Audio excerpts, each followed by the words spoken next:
Bonjour les amis. Alors, envie de vous partager un petit peu de comment ça fonctionne. Donc, on a tous et toutes, quand on est fervent danseur, quand on aime danser, des expériences en cours de danse contemporaine, en atelier ou en jam de danse contact. On a aussi, ça rentre aussi là-dedans, des expériences en cours de danse de salon, tango, hum, salsa, hum, swing, différentes danses à deux où on doit être à l'écoute. Donc, que ce soit dans la danse contact, dans la danse contemporaine, seule sur le plateau en improvisation, ou dans la danse à deux, il est primordial d'être à l'écoute. Dans les danses de salon, il y en a un qui mène et l'autre qui suit. Dans la danse contact improvisation, il n'y a personne qui mène, mais il y a une proposition et l'autre qui répond ou pas, qui rentre dans le jeu ou qui n'entre pas. Dans la danse contemporaine, les règles sont plus modulables. Il y a des règles qui sont fixées au départ. Et pour cela, dans les différentes danses, on va plutôt en danse contemporaine et en danse contact improvisation, on va étudier les différentes réponses, les différentes possibilités des articulations, les différentes portées, les différentes zones du corps. On va aussi étudier la possibilité de faire des creux avec le corps, donc de passer par les creux, de trouver le mouvement par l'impulsion, par les creux soi-même ou avec un partenaire. Mais également en tango, on va enrouler un mouvement avec une jambe parce qu'on aura trouvé un passage, parce qu'on aura trouvé dans l'articulation là où ça s'articule, pardon, là où ça s'articule, il y a une possibilité de trouver une autre direction, de trouver plusieurs autres directions. Donc ça se passe un peu comme ça. Donc ça c'est pour l'apprentissage des danses, on va dire. On va très vite, hein, on survole ça super vite. Mais c'est un peu pour vous poser le décor de comment ça marche. Donc en fait, dans la danse que je propose, qui est issue du Life Art Process, mais aussi des outils de la danse contact, aussi évidemment des outils de la danse contemporaine et de la connaissance des différents tissus, des différentes parties du corps. Donc dans les ateliers que je propose, on va adjoindre cette connaissance et les capacités particulières de chaque partie du corps. C'est-à-dire que quand on va rendre la tête moteur du mouvement, ça va pas être le même mouvement, ça va pas être la même répercussion dans le corps que quand on va commencer par une main, par un pied, par le sacrum. Voilà, vous voyez de quoi je veux parler. Donc en fait, chaque partie du corps a sa spécificité. Les jambes sont là pour nous connecter au sol, mais aussi nous donner la mobilité.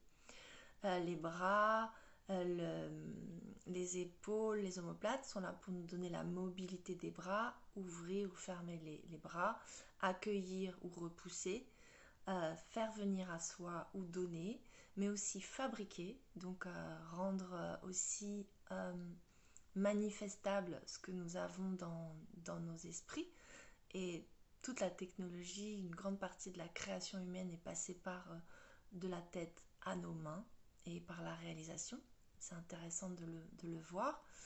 Donc c'est cette invitation aussi quand on danse à deux ou quand on danse à plus à se toucher, à se faire passer, à s'inviter dans un espace, à ouvrir un espace, à fermer un espace. C'est aussi la possibilité, parce que les bras c'est vraiment le spectre de, tout le, de tout le mouvement depuis la poitrine jusqu'au haut de la tête, de vraiment ouvrir, fermer, signifier. C'est intéressant aussi pour ça. Le dos, c'est ce qu'on ne voit pas. Les Indiens disent que le dos, c'est le futur parce que c'est ce qu'on ne connaît pas encore. Donc il y a aussi une part d'inconscient, une part de ce que l'on ne contrôle pas. Euh, donc c'est des spécificités du dos. La poitrine, les côtes, le ventre, ce sont tous les organes qui sont les organes digestifs, organes vitaux, organes reproductifs. Et capacité donc dans la poitrine, corps, poumons, de respirer, de donner de l'espace, et puis le cœur qui émet cette énergie, énergie d'amour, mais aussi toutes les énergies d'émotion et qui va soutenir les intentions. Et ça, c'est super important. Donc, je vous ai passé très vite en revue le corps pour vous expliquer un peu la mécanique du corps, comment ça fonctionne. Et on va adjoindre à cette mécanique du corps la capacité émotionnelle à soutenir une intention. Et là, on va mettre en synergie nos 3 centres énergétiques. Donc la tête, avec l'intention, avec l'imaginaire, avec ce qu'on va pouvoir penser.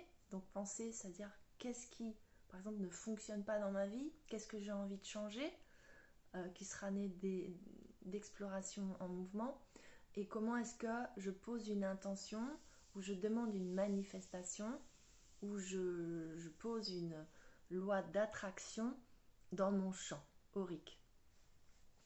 Cœur, comment est-ce que dans l'énergie qui est la plus émettrice d'électricité électromagnétique est d'une énergie aussi d'amour, de compassion et donc de création et d'attraction dans les différents plans et dans les différentes qualités de physique, qu'elles soient physique électromagnétique ou physique quantique.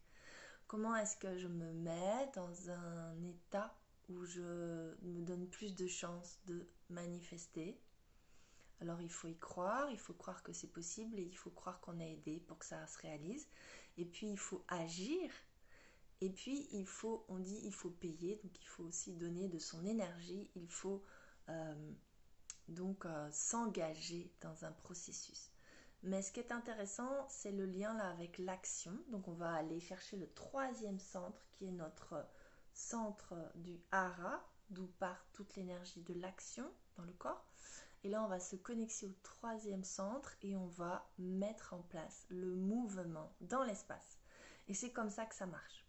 Ça marche en mettant en synergie toutes les capacités de nos différents corps, capacité d'imaginaire et de connexion spirituelle, si on a envie aussi d'aller se faire soutenir par des esprits, par voilà, ce qu'on imagine, hein, ce qui est plus grand que soi, cette réalité plus grande que nous. Synergie par le centre émotionnel et centre d'émission électromagnétique qu'est le cœur, et synergie par le centre d'action, d'énergie et de passage à l'acte par donc le hara et relié à l'étoile du corps. J'appelle l'étoile du corps, c'est-à-dire tête, bras, jambes, et aussi la petite queue du coccyx. Et donc quand on est dans cette synergie de tous ces corps-là, alors on est dans les meilleures conditions pour réaliser nos rêves, réaliser nos intentions. Et ça se sent, parce que quand on va danser dans cette intention-là, quand on va danser avec cette synergie-là, il se passe quelque chose au niveau de la sensation. Ça s'expérimente. Et il se passe surtout quelque chose au niveau du processus, c'est-à-dire qu'il y a une transformation pendant la danse, transformation cellulaire, transformation de l'information du corps, c'est-à-dire que le corps prend acte de ce qui a été intentionné dans l'instant présent et l'acte comme une nouvelle réalité. Et le corps ensuite, pour vraiment faire coïncider cette réalité qu'on vient de nommer et cette réalité dans laquelle le corps est encore, il va diminuer la distance entre les deux.